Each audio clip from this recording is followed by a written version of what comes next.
이 시간에는 본문의 말씀 가지고 낙심하지 말고 기도하라 라는 제목으로 말씀의 은혜를 나눕니다.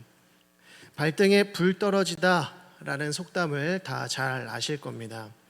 매우 시급하고 또 절박한 상황으로 인하여 그에 따른 반응을 신속하게 해야 하는 순간을 가리키는 표현이죠. 2011년에 개봉한 영화 고지전이라고 하는 영화를 보면 발등에 불이 떨어지다 라고 하는 의미가 무슨 의미인지를 분명하게 알게 됩니다. 6.25 전쟁, 한국 전쟁이 발발하고 3년이 넘는 시간 동안 전쟁을 치른 남과 북은 결국 휴전 협정을 맺게 되는데요. 그런데 휴전 협정을 맺기 위한 회의날이 결정되자 남한군과 중공군은 최후의 일전을 벌이게 됩니다. 마지막 순간까지 조금이라도 더 넓은 영토를 얻기 위하여 고지전이 벌어진 것이죠. 강원도 철원군 서북방에 위치한 395고지, 소위 백마고지라고 일컬어지는데 이 백마고지를 점령하기 위하여 1952년 10월 6일부터 약 15일간 싸우게 됩니다. 바로 이 백마고지 전투가 한국 전쟁 가운데 가장 치열했던 전투 중에 하나로 손꼽히게 됩니다. 15일간 고지의 주인이 무려 12번이 바뀔 정도로 양측이 한치의 양보도 없이 치열하게 전투를 치렀습니다. 마침내 우리 한국군이 고지를 점령하게 되었지만 이 전투로 인해서 사상자가 중공군이 1만 4천여 명, 한국군이 3,400여 명 발생하게 됩니다. 단기간 가장 많은 사상자가 발생한 것이죠. 최후의 한 순간까지 한 발짝이라도 더 넓은 영토를 차지하기 위하여 소중한 생명들이 자기 목숨을 아낌없이 바친 것입니다. 그만큼 마지막 순간에 다다르게 되면 우리는 매우 간절해지고 절박해지는 것이죠. 시험일이 다가오면 우리는 매우 절박해지고요. 마지막 결승점이 다가오게 되면 매우 간절해지고 마감일이 다가오면 매우 치열해집니다.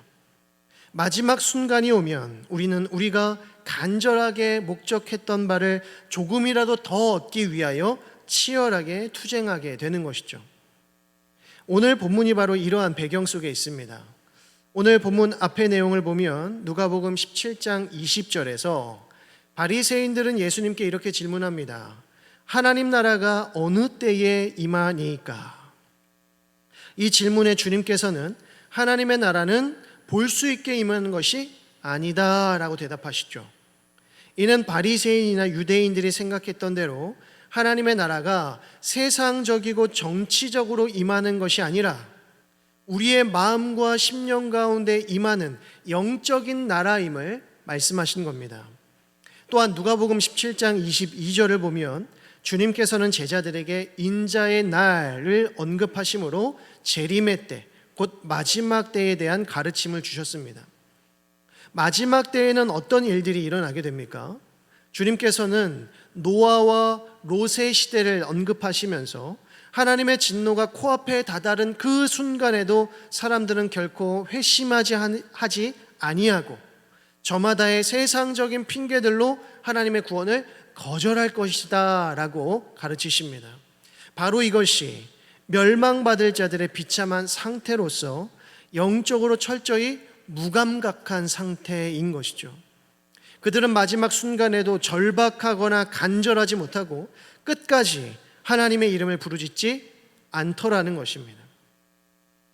마지막 때를 알지 못하기 때문이고요. 또 그날에 무슨 일이 일어날지 전혀 모르기 때문입니다. 주님께서는 바로 이러한 배경 속에서 오늘 본문의 말씀을 주십니다. 마지막 때가 다다랐음에도 불구하고 전혀 절박하지 않고 간절하지 않으며 치열하지 않는 자들을 염두에 두시면서 제자들에게 무엇을 교훈하십니까? 항상 기도하고 낙심하지 말라고 하십니다. 이 교훈의 메시지를 담고 있는 말씀이 바로 불의한 재판관과 과부의 비유인 것입니다. 진정한 주님의 제자들은 이 마지막 때를 어떻게 살아가야 할까요? 항상 기도하고 낙심하지 말아야 합니다.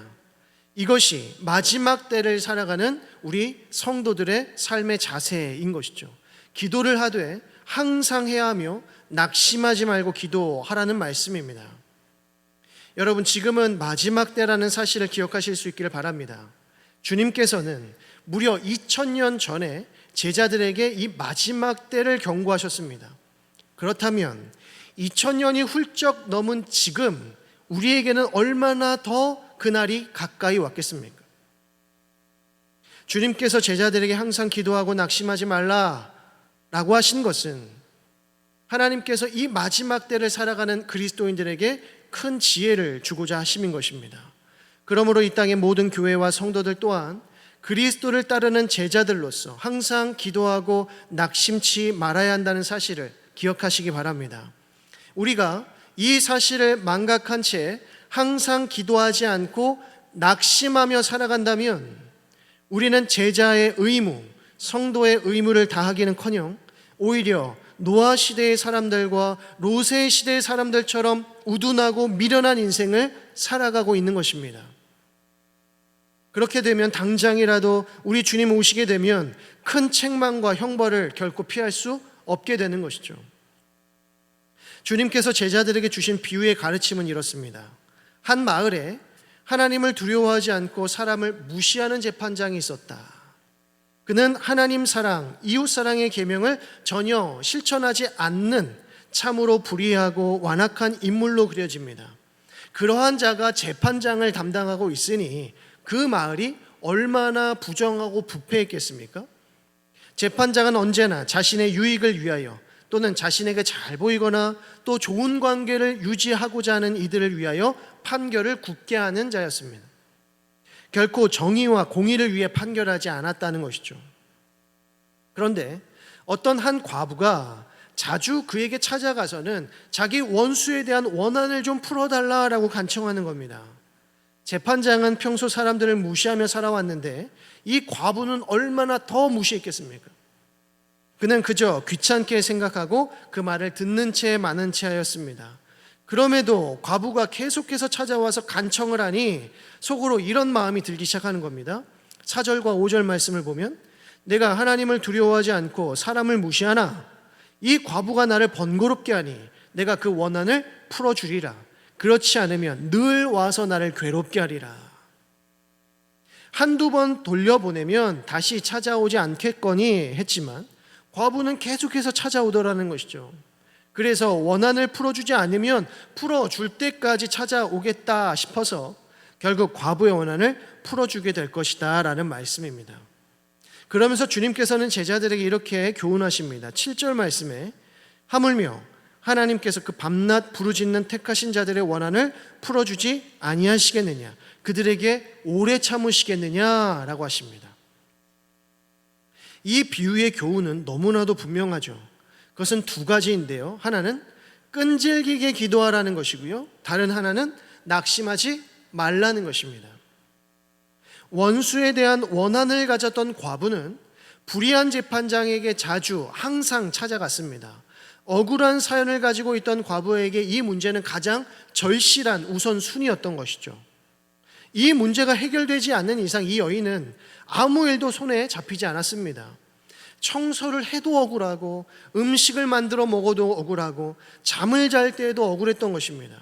그리고 아침에 일어나면 가장 먼저 이 문제를 해결하고자 재판장이 출근하는 그 시간에 맞춰서 가장 먼저 그를 찾고 또 찾아갔던 것입니다. 바로 이것이 끈질기다의 의미이죠. 저는 여러분들에게 묻고 싶습니다. 여러분들은 과연 이렇게 간절하고 끈질기게 기도하고 계십니까? 혹 삶이 너무나 평온하고 또 편안해서 굳이 간절하게 기도하거나 끈질기게 기도할 필요성을 못 느끼겠다라고 하신다면 그것은 진짜 평온하고 편안한 인생을 살고 있기 때문이 아니라 지금이 마지막 때라는 사실을 알지 못하기 때문입니다. 여러분, 이 세상이 얼마나 불의하고 완악한 상태에 있는지를 목도하고 뼈저리게 인식하고 있는 사람은 하나님을 찾지 않을 수 없습니다. 더욱이 지금은 마지막 때이며 주님께서 곧 이 세상을 심판하실 것이라는 사실을 강력하게 인지하고 있다면 지금도 내일을 말하면서 그리스도의 영접을 미루는 사람들에 대하여 무관심할 수 없다는 것이죠. 지난 5, 6월경에 일본 열도는 7월 대재앙설로 인하여서 큰 공포에 휩싸이게 되었습니다. 일본과 필리핀 사이에 있는 회저 화산이 폭발하면서 어마어마한 대지진과 함께 거대 쓰나미가 일본 열도를 뒤엎을 것이다 라고 하는 한 만화가의 충격적인 예언 루머가 전국적으로 확산되었기 때문입니다. 그 여파로 인해서 실제로 6월과 7월 일본행 비행기 값이 폭락을 했고, 어떤 일본인들은 실제로 해외 이민을 진지하게 고민하기까지 했습니다. 그만큼 대지진과 쓰나미의 공포는 형언할 수가 없는 것입니다. 유튜브에 올라와 있는 9년 전에 동일본 대지진 영상을 보게 되면 거대 쓰나미가 한 마을을 순식간에 집어삼키는 장면을 볼 수가 있는데요. 영상은 5분이 채 되지 않습니다. 평온했던 마을이 단 5분 만에 물지옥이 되어버립니다. 그런데 영상에는 해안 물줄기를 따라 쓰나미가 몰려오고 있는 장면이 보이는데 미처 그것을 알지 못했던 차량 운전자들과 자전거를 타고 거리를 지나고 있는 사람들을 볼 수가 있습니다. 이제 곧 쓰나미가 닥쳐오는 매우 긴급한 상황임에도 여전히 마을에 사람들이 남아 있었던 것이죠. 얼마나 처참하고 비극적인 일인지 모릅니다. 왜 아무도 그 사람들에게 쓰나미에 대해서 알려주지 않은 것일까요? 왜 더 큰 소리로 외치지 않았던 것일까요? 이미 충분히 알려주고 높은 지대로 올라가라 몇 번씩이나 경고를 했는데 그 말을 무시하고 듣지 않은 것일까요? 아니면 무슨 급한 일이라도 있었던 것일까요? 높은 지대로 올라가는 일보다 더 급한 일이 무엇이겠습니까? 아무튼 이 마을에 있던 사람들은 비극을 피하지 못했습니다. 그들은 단 5분 만에 일어날 일에 대해 전혀 알지 못했기 때문입니다. 노아와 롯의 시대 사람들이 바로 이러했다는 것이죠. 마지막 때를 알지 못하니 결국 참혹한 결말을 맞이하더라는 것입니다. 여러분, 이 불의한 세상 속에서 마지막 때를 거룩하게 살아간다는 것은 끈질긴 기도가 없이는 불가능합니다. 세상 사람들은 더 끈질기게 하나님을 거절할 것이고 더욱 끈질기게 자기 자신만을 위한 인생을 살아가게 될 것입니다. 이런 끈질긴 영적 타락의 시대 속에서 어떻게 태평하고 나태한 기도로 승리할 수 있겠습니까? 영적 대재앙의 쓰나미가 몰려오는 그 상황 속에서 어찌 여유롭고 한가로운 기도로 살아남을 수 있겠습니까? 저는 새벽 기도회 때마다 또 금요 기도회 때마다 반복적으로 제시하면서 기도하고자 하는 기도 제목들이 있습니다. 경신 공동체의 회복과 부흥, 성도들의 삶과 신앙, 우리 어린 자녀들의 믿음과 회심, 참된 예배의 회복, 말씀과 기도의 삶, 이 나라와 민족의 참회, 저 북녘 땅의 개혁과 구원, 선교사님들의 선교 사역, 세계 열방의 평화와 하나님 나라의 확장 등을 위하여 지속적으로 기도하고 있습니다. 우리에게는 이렇게 매일 똑같은 기도 제목으로 반복해서 기도할 수밖에 없는 그러한 문제들이 산적해 있죠. 무엇 하나 중요하지 않은 것이 없고 시급하지 않은 것이 없습니다. 그런데 왜 우리는 이 기도 제목들을 가지고 간절하게 끈질기게 기도할 수 없는 것입니까? 우리의 성공과 건강을 위해서는 그렇게 간절하게 기도가 되고 우리 자녀들의 잘됨을 위해서는 그렇게 뜨겁게 기도하면서도 마땅히 기도해야 할 문제들을 마주할 때는 왜 태평하고 나른해지는 것입니까? 지금이 마지막 때임을 알지 못하고 심지어 부인하기 때문입니다. 에이, 예수님 승천하신 지 2000년이 넘었는데도 오시지 않았는데 내가 죽기 전에 오시겠어? 우리 주님께서는 바로 이러한 제자들과 성도들이 있을까 하여 오늘 본문의 말씀을 주신 것입니다.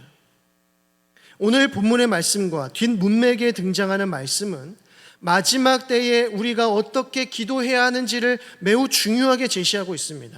그것은 우리가 나 자신이 아니라 하나님이 원하시는 기도 제목을 우선순위로 삼고 끈질기게 기도하라는 말씀입니다. 우리가 하나님의 뜻을 우선순위로 삼고 간절하고 끈질기게 기도하게 되면 하나님께서는 반드시 그 기도를 속히 들어 응답하시리라는 것이죠. 불의한 재판장도 과부의 간청을 들어주거든 하물며 의로우시고 자비하신 하나님께서 자기 백성들의 그 간절한 기도를 외면하실 리가 없다는 것입니다. 하나님은 반드시 하나님의 때에 하나님의 방식으로 응답하시는다는 사실을 믿으시고 간절히 기도하실 수 있기를 바랍니다. 두 번째로 본문이 말씀하는 또 다른 메시지는 무엇입니까? 항상 기도하되 낙심하지 말고 기도하라는 것입니다. 여러분, 우리 그리스도인들에게조차도 낙심이 찾아옵니다. 왜 우리에게도 낙심이 찾아오는 것일까요? 성경은 낙심의 이유가 여러 가지가 있음을 가르쳐 주는데 대표적으로 외적인 요인과 내적인 요인으로 나누어집니다.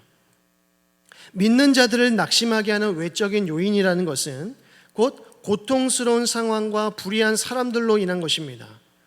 시편 42편의 말씀을 보면 이 말씀은 대표적인 탄식시로 불려지는데요. 그 첫 구절은 이렇게 시작됩니다. 하나님이여, 사슴이 시냇물을 찾기에 갈급한 같이 내 영혼이 주를 찾기에 갈급하나이다.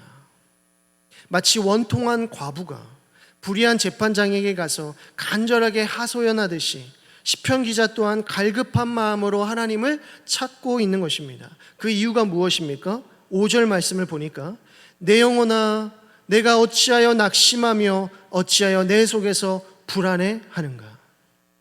영혼이 낙심되고 불안하기 때문에 간절하게 기도하라는 것이죠. 그러면 시편 기자를 이토록 낙심케 하고 불안하게 만드는 그 원인이 무엇인가? 3절은 이렇게 말씀합니다. 사람들이 종일 내게 하는 말이 내 하나님이 어디 있느냐 하오니 내 눈물이 주야로 내 음식이 되었도다 라고 합니다. 바로 사람들 때문이었습니다. 그런데 그 사람들이 어떻게 낙심케 합니까? 사람들이 이렇게 말하는 겁니다. 하나님이 계시다면 너의 형편이 이토록 불행하겠느냐? 네가 그리스도인인데 하나님 살아계시다면 네가 그렇게 살아갈 수 있겠느냐?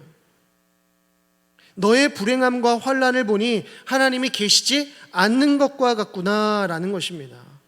마치 욥의 어리석은 아내가 욥의 고통을 바라보면서 당신이 그래도 자기의 온전함을 굳게 지키겠느냐, 하나님을 욕하고 죽으라 한 것처럼 말이죠. 또한 신명기 1장 28절은 이렇게 말씀합니다. 우리가 어디로 가랴? 우리의 형제들이 우리를 낙심하게 하여 말하기를 그 백성은 우리보다 장대하며 그 성읍들은 크고 성곽은 하늘에 닿았으며 우리가 또 거기서 아낙 자손을 보았노라 하는도다 하기로. 이 구절은 이스라엘 백성들이 하나님과 모세를 원망하는 말입니다. 10명의 정탐꾼들이 가나안 땅을 정탐하고 돌아와서는 하는 말이 가나안 사람들은 우리보다 강하고 장대하여서 그 땅을 빼앗을 수가 없을 것이다 라는 겁니다. 이 말을 들은 이스라엘 백성들은 가나안 거민들을 두려워하면서 그 마음이 크게 낙심했다고 합니다. 이처럼 우리가 낙심하게 되는 가장 큰 이유는 우리의 삶의 형편과 정황이 너무나도 고통스럽고 힘겹기 때문이죠. 하나님을 믿는다라고 하지만 정작 하나님은 나와 함께 계시지 않는 것처럼 느껴지고 더욱이 사람들마저도 하나님이 과연 계시느냐라고 조롱하니 낙심치 않을 수 없다는 것입니다. 한편 우리가 낙심하게 되는 또 다른 이유는 내적인 요인 때문입니다. 바로 우리의 죄악 때문이죠. 시편 40편 12절은 이렇게 말씀합니다. 수많은 재앙이 나를 둘러싸고 나의 죄악이 나를 덮침으로 우러러 볼 수도 없으며 죄가 나의 머리털보다 많음으로 내가 낙심하였음이니이다. 결국 우리 내면의 죄가 우리로 하여금 두려움과 낙심을 주더라는 것입니다. 죄는 하나님으로부터 나를 단절시킵니다. 그리고 하나님으로부터 멀어지면 멀어질수록 우리는 가인과 같이 극심한 공포와 두려움에 휩싸이게 되죠. 물론 우리가 예수 그리스도를 믿는 순간 우리는 우리의 모든 죄를 다 사함받지만 그럼에도 우리의 연약함으로 인하여서 반복해서 짓는 죄들에 대하여 끊임없이 그 죄를 시인하며 하나님께 용서를 구해야 합니다. 우리는 주님 부르실 그날까지 회개의 삶을 살아가야 합니다. 이것이 하나님께서 우리를 거룩하게 하시는 방편입니다. 우리가 회개의 삶을 살아가게 되면 우리는 아무리 작은 죄라고 할지라도 민감하게 반응하게 되고 우리의 연약한 성정으로 말미암아 더욱 하나님을 의지하게 되는 것이죠. 이에 하나님께서는 이러한 지속적인 회개 기도를 통하여 우리를 성령으로 충만케 하시고 성령께서는 우리의 죄를 냉철하게 다스릴 수 있도록 힘과 지혜를 주실 뿐만 아니라 우리가 지은 죄들을 생각나게 하시고 부끄럽게 하심으로써 즉각적으로 하나님께 회개하며 자복할 수 있는 은혜를 주시는 겁니다. 우리가 우리의 죄와 연약함을 자복하며 성령님을 의지할 때 이러한 은혜의 선순환들이 풍성하게 일어나게 되는 것입니다. 우리를 낙심하게 만드는 이 두 가지 요인을 고려해 보면 우리가 낙심치 않는 기도를 하기 위해서도 두 가지 방법이 필요하다는 것을 알 수 있습니다. 첫째로 하나님께서 반드시 응답하시리라 라고 하는 믿음을 가져야 한다는 것입니다. 너무나도 뻔한 얘기라고 하실지 모르지만 이것이 우리가 낙심치 않고 끈질기게 기도할 수 있는 일체의 비결이 됩니다. 하나님은 반드시 응답하신다는 거죠. 우리를 당신의 자녀로 삼으신 그 하나님께서 당신의 자녀들이 구하는 그 모든 것들을 모른 채 하실 리가 없다는 것입니다. 반드시 가장 좋은 것으로 응답해 주십니다. 우리는 바로 이러한 믿음을 가져야 하는 것이죠. 마지막 때가 가까울수록 더욱 믿음이 요구되어집니다. 그래서 오늘 본문 8절 하반절을 보시면 그러나 인자가 올 때에 세상에서 믿음을 보겠느냐라고 하십니다. 즉 마지막 때일수록 믿음을 보기가 어렵다는 말씀입니다. 마치 노아의 때나 롯의 때와 같이 하나님께 진노의 심판을 당하는 무리들에게는 결코 회개가 일어나지 않음을 볼 수 있습니다. 왜 그들에게 회개가 일어나지 않을까요? 믿음이 일어나지 않기 때문입니다. 믿음이 없으니 회개하지 않는 것입니다. 회개하지 않으니 심판을 피할 수 없는 것입니다. 둘째로 낙심치 않는 기도를 하기 위해서는 반드시 회개의 기도가 우선되어야 합니다. 우리의 죄를 명백하게 깨닫는 것이 성령 충만입니다. 하나님은 우리를 거룩하게 하시기 위하여 가장 먼저 우리의 죄를 적나라하게 드러내십니다. 내가 얼마나 죄인인지를 보게 하신다는 것이죠. 우리가 우리의 죄를 면밀하고 정확하게 알면 알수록 우리의 영혼은 더욱 하나님 한 분만을 의지하며 소망하게 되는 것입니다. 하나님을 더욱 간절하게 찾고 부르짖음으로써 그만큼 더 하나님과 가까워지는 것입니다. 우리가 낙심치 않기 위하여 자신의 죄를 먼저 깨닫고 자복하며 하나님의 도우심을 간절히 사모할 수 있기를 소망합니다. 그러면 우리는 하나님과 더 가까워지게 되는 것이고 그로 말미암아 세상의 불의함으로 낙심치 않고 능히 승리하는 삶을 살 수 있게 되는 것입니다. 말씀을 맺습니다.